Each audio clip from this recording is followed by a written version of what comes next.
Salut à tous et bienvenue dans ce nouvel épisode de podcast de XFIT Trends 100% XFIT. Je suis donc avec Étienne.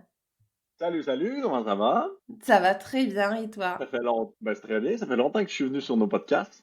Oui, c'est vrai, j'ai tendance à Ça fait interviewer longtemps. maintenant Oui. sans toi, j'avoue, mais ça fait du Oui, bien tout de à te fait. retrouver. Aujourd'hui, on va parler d'équations de business. Qu'est-ce qui compte vraiment quand on veut développer un business de coach sportif ou alors club, enfin, quelle que soit la taille, l'équation, elle va fonctionner à partir du moment où on a une entreprise.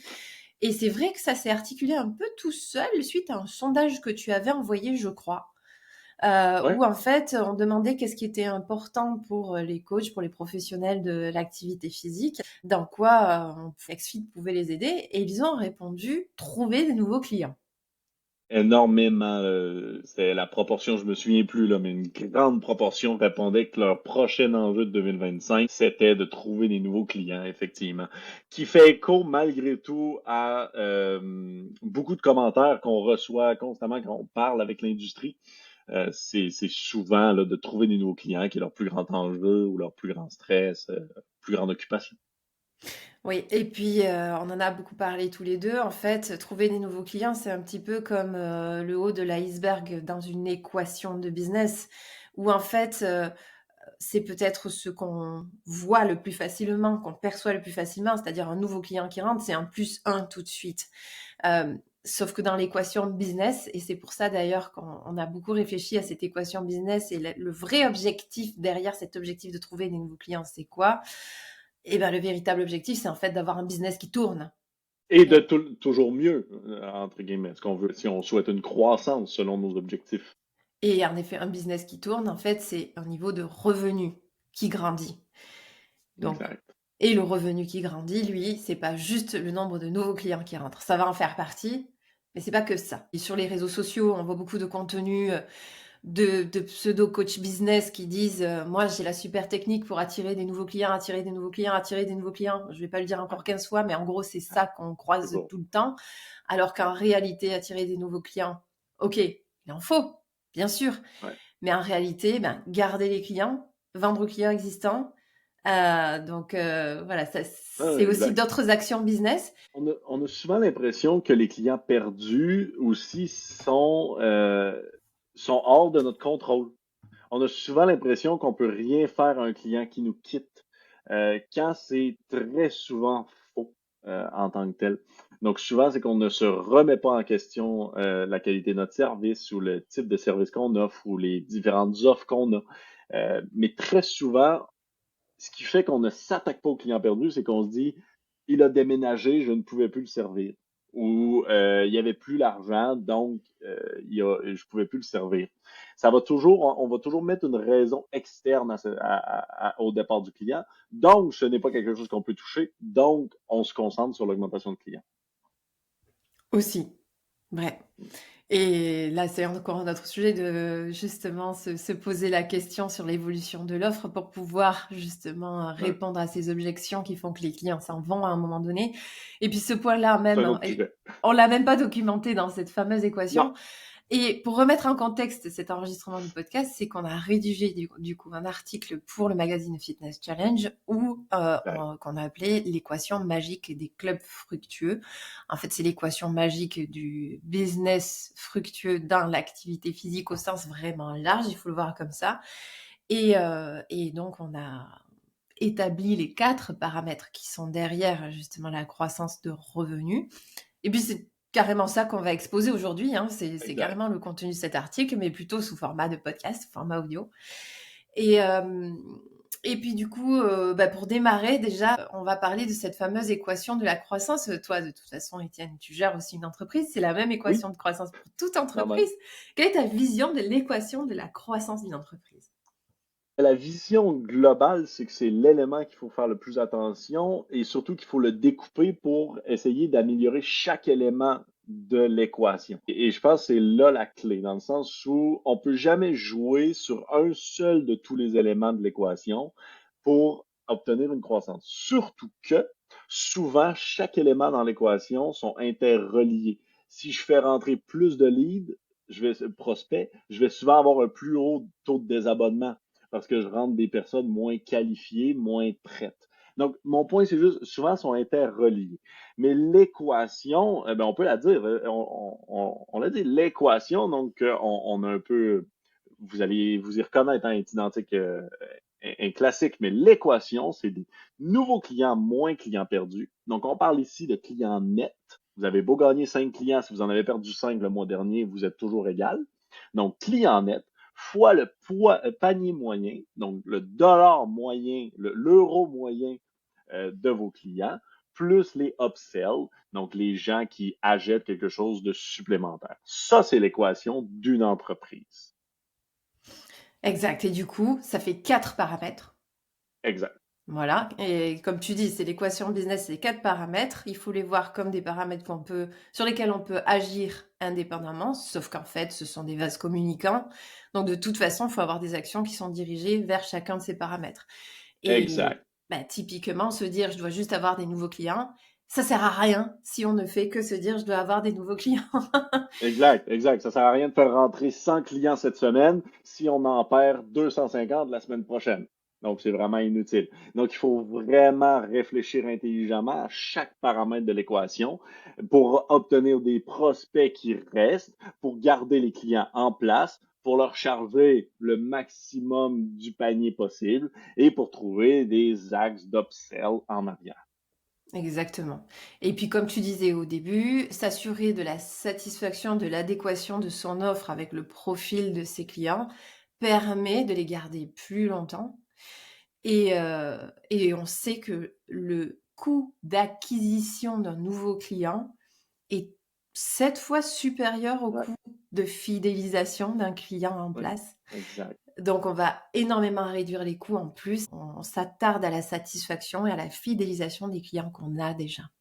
Exact. Moi, je prends souvent l'exemple d'un pot troué en tant que tel. Donc, si on peut mettre autant d'eau qu'on veut, si un trou en fait, c'est que tout sort automatiquement. Et là, après ça, la grosseur du trou dépend tout simplement de la vitesse à laquelle ça sort. Et donc, le client net, qui est ce qu'on doit parler, on ne doit pas parler de nouveaux clients, on doit parler de nouveaux clients nets. C'est très important. Et donc, le nouveau client net, c'est le nombre d'eau qu'il y a dans le pot actuellement. J'ai beau en mettre beaucoup, s'il y en a plus qui sort qu'il y en a qui rentrent, automatiquement, je suis en client net négatif. Si le trou est assez petit, donc j'ai beau en mettre, je peux faire déborder le pot, je suis en client net positif. Donc, c'est très important de regarder ces deux éléments-là. Si on oublie, entre guillemets, le panier moyen et l'upsell aujourd'hui et qu'on se concentre sur les clients nets, donc, effectivement, on peut découper nouveaux clients, les techniques de nouveaux clients et les techniques de garder les clients et non les perdre. Exactement. Et puis du coup, on va rentrer un petit peu dans le détail de donner des petits outils, des techniques pour s'occuper de chacun de ces paramètres, sachant qu'évidemment, il y a beaucoup de stratégies possibles sur chacun de ces 4 paramètres. Mais donnant déjà des petits tips le temps d'un podcast, voilà, bon, déjà au niveau de l'acquisition de nouveaux clients, on va être sur des mécanismes très marketing. Où là, voilà, c'est le top de l'iceberg, ce qu'on croise beaucoup. Donc là, on va pas refaire les Bien, on a fait contenus. un podcast, un webinaire complet sur techniques de vente traditionnelles et modernes, si je me souviens bien du titre. C'était même On, technique marketing. technique. Bon, on le mettra en commentaire, le lien vers ce webinaire-là, mais il expliquait effectivement toutes un peu les façons de trouver des clients. Et surtout, il expliquait qu'on n'est pas obligé de créer un grand tunnel de vente complexe avec des publicités Facebook pour trouver les clients qu'on a de besoin. Donc, il expliquait beaucoup de choses et surtout, il parlait de des techniques comme la poste, qui est souvent oubliée, mais qui pourtant a un très fort taux d'ouverture et de conversion contrairement à son égal, les courriels, là, tout simplement.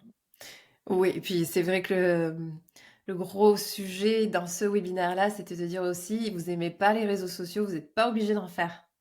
Exact, Et c'est important de se le dire encore aujourd'hui, malgré l'IA, malgré tout ça, même exact. si on me dit que c'est plus facile, c'est pas forcément facile, c'est chronophage, et chacun Non, peut retrouver la stratégie qui est très alignée avec ce qui lui plaît, parce qu'il exact. faut une stratégie pérenne. Bref, on fait un petit teaser de ce webinaire, effectivement. Mm, Et on mm, donnait vraiment des idées très concrètes. Tu parlais de la poste, par exemple, pendant le temps des fêtes, juste d'envoyer une carte avec un petit mot manuscrit, ça fait ben oui, beaucoup d'effets.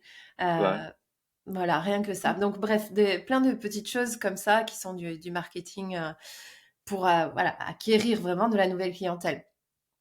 Mais il y a un point dans l'acquisition de la clientèle, puisque bon, nous, XFIT, hein, on est le logiciel de suivi par excellence pour le service, vraiment avec le suivi des objectifs individualisés. Donc, on est évidemment aux côtés du coach sportif, du professionnel, du kinésiologue, voilà. Et du coup, au travers d'XFIT, pour l'acquisition de nouveaux clients, il y a un outil qui est facile à mettre en œuvre, c'est d'utiliser le premier rendez-vous pour définir des objectifs avec la personne qui est en face. Parce que la définition d'objectif va donner un cap, va donner une raison de se mettre en action et donc de vendre du service de suivi. Et là, du coup, cette étape Ouais, de bilan, de définition d'objectifs, va aider à la conversion du prospect en client. ouais, Et cette étape-là, on est sur l'acquisition aussi de nouveaux clients. exact. Donc là, voilà, c'était pour donner un petit tips de comment utiliser XFIT là-dedans. Je pense qu'on a déjà des documents qui existent et tiennent dans XFIT pour faire des bilans de départ. On a énormément de documents, effectivement, qui permettent que le nouveau client reste plus longtemps. Là. C'est un peu ça, hein, c'est de mieux structurer ses défis et ses objectifs pour être sûr qu'il ne nous quitte pas plus tard. Donc, on a ce genre de documents-là qui sont disponibles par défaut dans le dossier d'un client. Si vous le cherchez, n'hésitez pas à nous demander, là, ça va nous faire plaisir de vous guider. Voilà. Donc, c'est des documents qui peuvent être utilisés une fois que le client a déjà signé avec vous. Donc là, on va être après, bien sûr, dans la Exact. prise Mais en même charge vraiment avant, du suivi, mais ça peut vraiment être un outil à utiliser avant. Donc, exact. bilan de forme. Et on voit beaucoup de coachs sportifs qui utilisent les bilans de forme comme lead magnet, entre guillemets, c'est-à-dire le Ben premier oui, rendez-vous gratuit qui apporte quand même une valeur à l'interlocuteur qui, à ce stade, est un prospect, mais on fait un bilan avec lui de où il en est, où en est sa forme et ses objectifs, etc. Ça peut être un rendez-vous gratuit et le fait de le faire au travers d'un outil déjà professionnel, ben, ça va juste maximiser vos chances de convertir et d'acquérir un nouveau client. Donc voilà, à utiliser en acquisition oui, client, ça c'est déjà un premier type. Mais passons maintenant sur le deuxième paramètre et non le moindre qui est de perdre le moins de clients possible. Donc oui, fidéliser. oui. Puis moi, ça, j'aimerais ça, juste une mini parenthèse, c'est qu'un client fidèle est un client qui réfère très souvent. Donc, souvent, juste le fait de travailler sa fidélisation clientèle, qui au final, c'est de travailler la satisfaction de sa clientèle, va automatiquement être un vecteur de nouveaux clients. Donc, si j'avais une priorité, ça serait de travailler les clients perdus avant les nouveaux clients, puisque nourrit l'autre, tandis que l'autre ne nourrit pas nécessairement euh, l'autre, et vice-versa. En termes après ça de satisfaction client, c'est un peu, je reviens à ce que j'ai dit tout à l'heure, les coachs, les kinésiologues, souvent aujourd'hui, quand ils perdent un client, c'est toujours une raison extérieure à eux. Hein, donc, ils vont pas se remettre en question. Très important de se remettre en question. Un client qui vous dit qu'il n'a plus les moyens, ça que très peu souvent rapport. Il a encore un iPhone de l'année dans sa poche, puis il va encore partir en vacances. C'est donc une idée de priorisation, c'est une idée de valeur perçue, c'est d'autres raisons. Donc, si vous gardez juste, il n'avait pas l'argent, je passe à autre chose, vous ne travaillez donc pas le fondement, la raison fondamentale pourquoi il vous a quitté. Il faut travailler cet élément-là. Et travailler, comme je disais tout à l'heure, la fidélisation, c'est la qualité du service. Juste de certain que ces clients sont réellement heureux de notre travail avec eux. Je parlais récemment avec un ami qui s'est pris un coach privé, un kinésiologue, et il trouvait absurde que dans sa planification, il y avait un événement pour le 24 décembre. Donc, il devait s'entraîner le 24 décembre en fin de journée. Donc, c'est le genre de mini détail que votre client perçoit donc que vous avez tout simplement copié-collé un plan d'entraînement puis que vous n'avez fait aucune adaptation. Et donc, là, comment vous justifiez votre taux horaire et donc un frais élevé dans le contexte où est-ce que vous m'avez mis un entraînement le 24 et le 25? S'il y a bien 2 journées dans l'année où est-ce que vous devez le retirer, c'est ça. Et là, c'est vraiment un exemple, mais c'est un exemple justement de qualité de service, de suivi, de perception de valeur que je trouvais quand même assez bon dernièrement. Puis tu mets le doigt sur quelque chose qui, je pense, va être une grosse tendance, surtout avec, tous des outils d'automatisation, d'intelligence artificielle et cetera. Je pense qu'on va être, sur une, période où l'humain va être encore plus en besoin d'humains authentiques et malgré tout, même si OK, l'IA travaille plutôt pas mal, ChatGPT et cetera. Eh ben, des fois, ça se sent qu'il y a quelque chose qui a été un peu trop copié-collé, comme tu dis, et qu'en fait, on n'a pas été le centre de l'attention. Et d'autant plus que le professionnel, son rôle est de plus en plus dans la motivation, dans l'empathie, dans vraiment, justement, la relation humaine. Ouais. Et bon, et puis XFIT, c'est un outil qui sert juste à ça, en fait, hein, à planifier le suivi humain par des humains pour des humains. Même s'il y a des outils d'IA qui facilitent la productivité, bien sûr, elle ne remplace pas le professionnel. Et en fait, et ça, on l'a beaucoup vu aussi dans beaucoup de conférences, notamment à Fitness Challenge, qui est que la fidélisation des membres, que ce soit d'un club traditionnel, c'est-à-dire un club avec beaucoup de machines, etc., ou la fidélisation à des professionnels, va passer par le service. Et la perception du service en tant que service délivré par un humain pour des humains, elle va être hyper importante. Donc pour ça, bien planifier, bien utiliser un logiciel pour suivre les objectifs qui sont spécifiques à une personne, que la personne sente qu'elle a été comprise à 360 pour tout ce qu'elle est Clair. et prise en considération aussi. Et puis bon, ça, on va pas reparler de toutes les statistiques qui prouvent à quel point le service fidélise vraiment. Juste de définir, de jouer son réel rôle de professionnel aussi en tant que tel. Euh, tu sais, c'est simple. Si quelqu'un vient vous voir, c'est qu'il lui manque cette expertise pour atteindre ses objectifs santé. Si vous ne mettez pas votre expertise de l'avant, par exemple en lui disant tu peux pas passer de 0 à 4 fois semaine et que ce soit intelligent, c'est juste une bombe à retardement en fait. C'est juste que plus tard, il va arrêter de venir. Concentrez-vous à mettre votre expertise de l'avant. Si quelqu'un vient vous voir puis veut juste un programme, il faut répondre non parce que vous ne mettez pas votre expertise de l'avant. Il faut un suivi, il faut le service, il faut tout ce qui va autour. Puis je vois une tendance qui est un peu triste actuellement dans l'industrie, qui est vraiment d'aller à l'inverse, qui est en train d'aller vers l'automatisation, d'aller vers la gamification, d'aller vers que le coach est juste un administrateur d'un système en ligne automatisé. Mais il n'y a pas d'avenir à ce niveau-là. Il n'y en a pas. Netflix, Google, Apple sont tous meilleurs que nous ici. Donc, il faut aller à contre-courant de tout ça. Il faut aller vers l'expertise, vers le professionnel de la santé, vers le kinésithérapeute, vers le physio, vers peu importe d'où vous êtes. Il faut aller vers cette expertise-là. Et donc, plus qu'on met notre expertise de l'avant en tant que professionnel de la santé et de l'activité physique, plus que les clients vont nous percevoir une valeur et donc vont rester. Et là, on revient à notre client net. Si on perd moins de clients, donc parce qu'on a mis notre expertise de l'avant, on va avoir plus de clients nets. Mais de mettre notre expertise de l'avant, de se distancer d'un Netflix et d'un automatisme, permet aussi dans notre équation de bouger vers le haut le panier moyen. Hein? Plus qu'on met notre expertise de l'avant, plus qu'on est présent auprès du client et on fait de la personnalisation, plus qu'on peut charger cher. Je prendrai un exemple, je parlais encore une fois récemment avec quelqu'un, les avocats. Les avocats, c'est un super exemple où ils font du copier-coller de plein de contrats. Ils sont toujours en train de copier-coller. Mais pourtant, je vais construire un contrat important pour mon entreprise ou pour ma vie avec un avocat. Parce que malgré qu'il fait un copier-coller, je m'attends à son expertise, il me vend du moins qu'il a regardé l'ensemble du cas, qu'il a copié-collé les bons éléments, qu'il a adapté les éléments, etc. Et on va payer du 350, 250, du 400 euros de l'heure pour un avocat malgré qu'il fait du copier-coller. Donc, le problème n'est pas dans le copier-coller, dans l'expertise, qu'est-ce qu'on met de l'avant? Il faut que vous me disiez que vous aviez copié-collé le bon élément. Et là, on revient que le panier moyen augmente. Donc, notre équation, on vient de toucher à deux éléments. Exactement. Puis tu parles dans le panier moyen qui augmente aussi. Donc il y a plusieurs choses dans ce que tu dis. Il y a le côté, Oui, tu as une expertise pour autant, tu peux utiliser les outils de productivité, mais en oui, t'assurant quand même que tu prends du recul sur ce que ces outils produisent pour être certain que ça reste très adapté à chaque personne.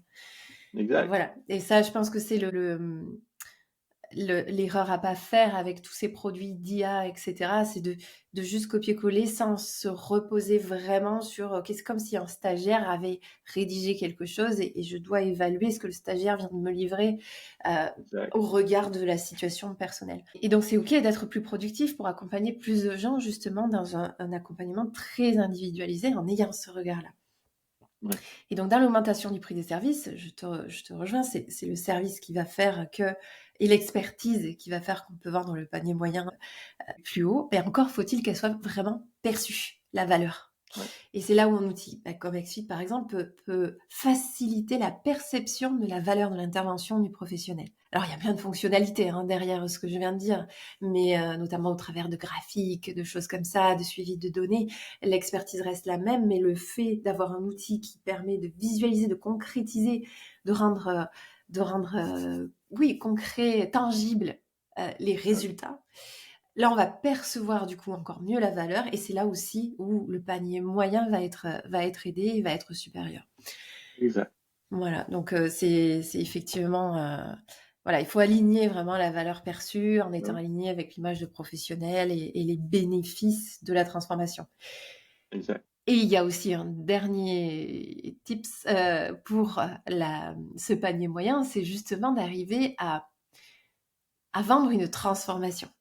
Et se détacher, Ah, là aussi, on a fait beaucoup de webinaires là-dessus, d'arriver à se détacher de la vente d'heures de coaching ou d'heures ouais, à compter des répétitions, mais plutôt de vendre une transformation, un processus qui amène d'un point A à un objectif B réaliste. Et là, on vend une réelle solution à un grand problème.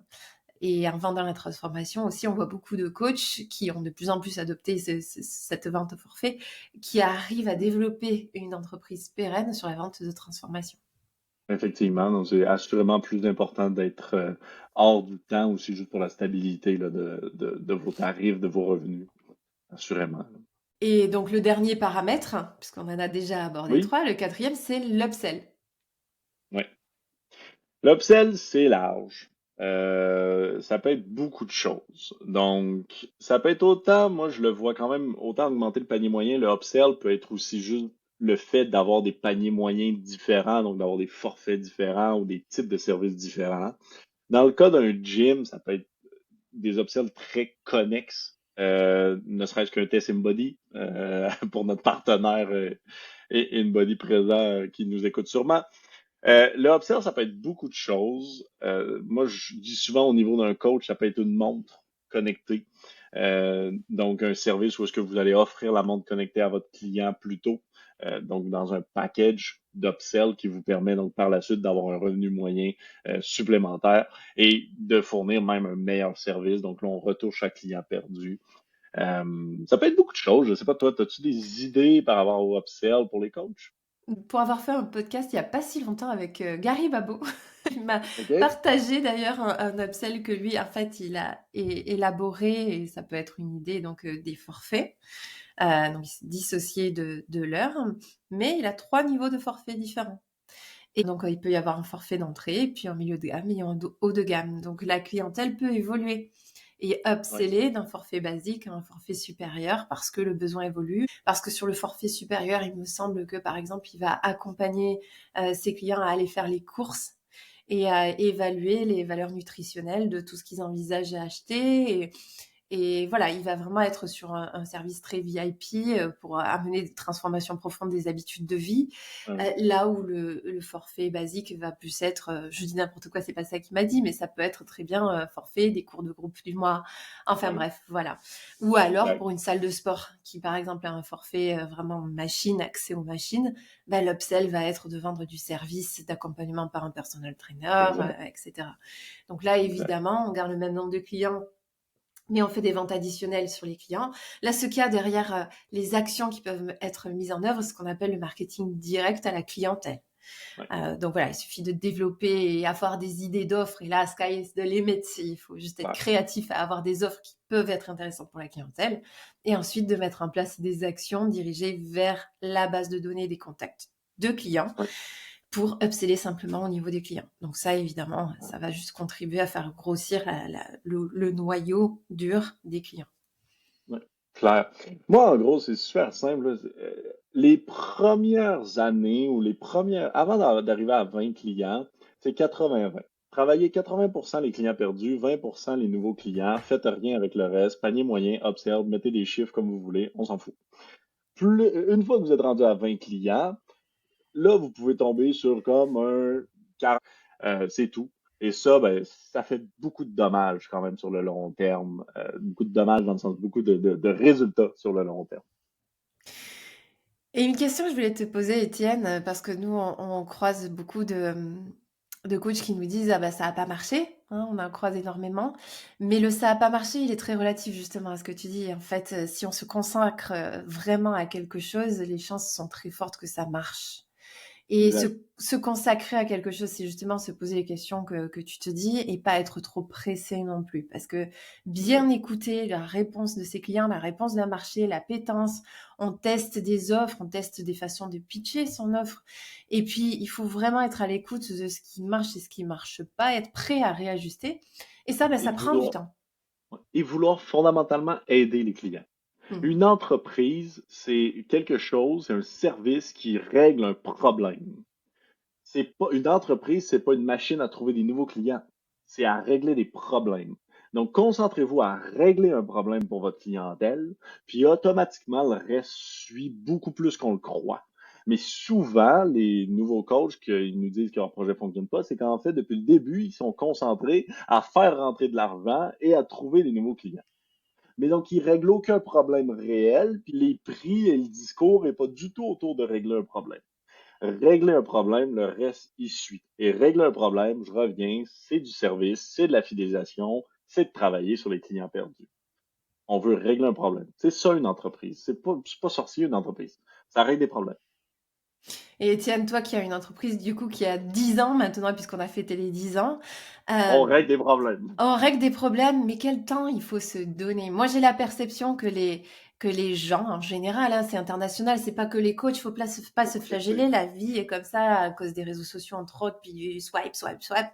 On est pressé, et on donne 3 mois à un projet d'entreprise, 3 mois ça marche pas, c'est fini, ça marchera jamais, je change. Combien de temps, en fait, il faut se donner? On dit 5 ans pour une entreprise.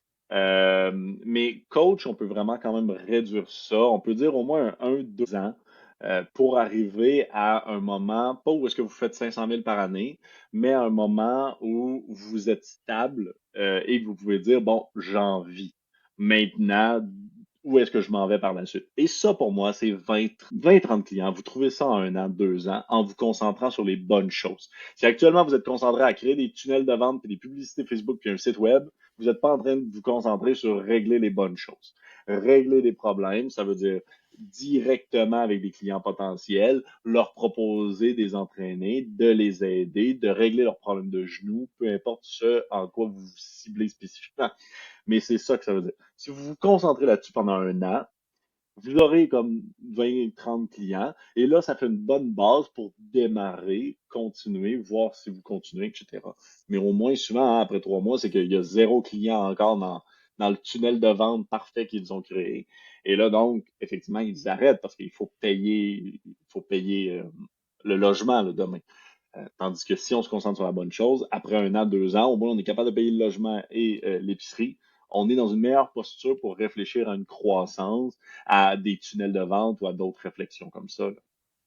Après, c'est vrai qu'on croise tellement de contenus qui disent automatiser, automatiser, automatiser. Ça, on en a parlé aussi dans un autre webinaire, on parlait d'automatisation parce que c'est quand même quelque chose de faisable. Et si jamais il y a une masse, comme tu disais dans ce webinaire-là, le jour où la masse de clients est telle qu'on perd un temps monumental à juste répondre aux messages, alors ok, on pourra penser automatisation. Mais la Exact. première étape, c'est pas celle-là, c'est d'abord de l'appliquer à 1, 2 clients, voir si le système fonctionne et leur apporte des résultats à eux.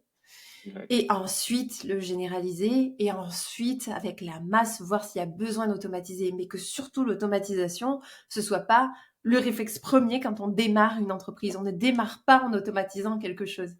Et on revient, automatiser quelque chose ne règle pas un problème. Je reviens toujours à ça. Une entreprise, c'est de régler des problèmes. Je reviens à ça. Donc, automatiser, créer un tunnel de vente ne règle pas un problème. Régler des problèmes, une fois que vous serez dans le jus parce que vous réglez trop de problèmes, là, vous automatiserez. Mais avant ça, on règle des problèmes. Il faut Eh mettre oui. les mains dans le bouilli, Cambouis. cambouis. Cambouis. Et Mais voilà. tout à fait. Et puis avant de penser à mettre en place un système qui génère tout seul des ventes par magie et vivre avoir une vie et des revenus en 4 heures par semaine, Exactement. revenons aux bases, ça ne se fait pas tout seul. Et il n'y a Ça. pas de Non, revenus passifs aussi, parce qu'on non, entend ce terme aussi, les revenus passifs. toujours. Voilà. Allez en immobilier si vous voulez des revenus passifs. Même pas. Alors là, oh. Oui, effectivement, même pas. Non, je suis d'accord. C'est vraiment pas Je suis facile d'accord. non plus. Allez dans la bourse. La bourse est passif. Et Allez dans la encore, il bourse. faut la piloter aussi. Non, ça n'existe pas, les revenus passifs. Moi, je me bats contre cette expression. Je suis contre le mot revenu passif, l'expression revenu passif. Mais bref, bon, je pense qu'on a passé l'essentiel de nos idées. Oui. Est-ce que tu veux rajouter un conseil pour un coach qui se lance dans un projet d'entreprise? Règle des problèmes. Ça va être mon seul conseil de ce podcast. Règle des problèmes, c'est la seule bonne façon de faire. Et puis, pour régler des problèmes, il faut faire un bon suivi. C'est vraiment toute notre vision chez XFIT. Et c'est le logiciel qu'on développe à tous les jours. Un logiciel qui vous aide à régler les problèmes de vos clients, tout simplement. Donc, n'hésitez pas si vous avez des questions ou quoi que ce soit. Là, on est toujours là pour vous aider. Super. Et puis, on met évidemment le lien pour faire l'essai gratuit de XFIT et Oui, découvrir toutes les fonctionnalités qui vous permettront de régler des problèmes. exact. Et bien sûr, on est toujours dispo sur les réseaux sociaux pour échanger sur les enjeux. Merci Étienne. Mais avec grand plaisir. À Merci très à toi. bientôt.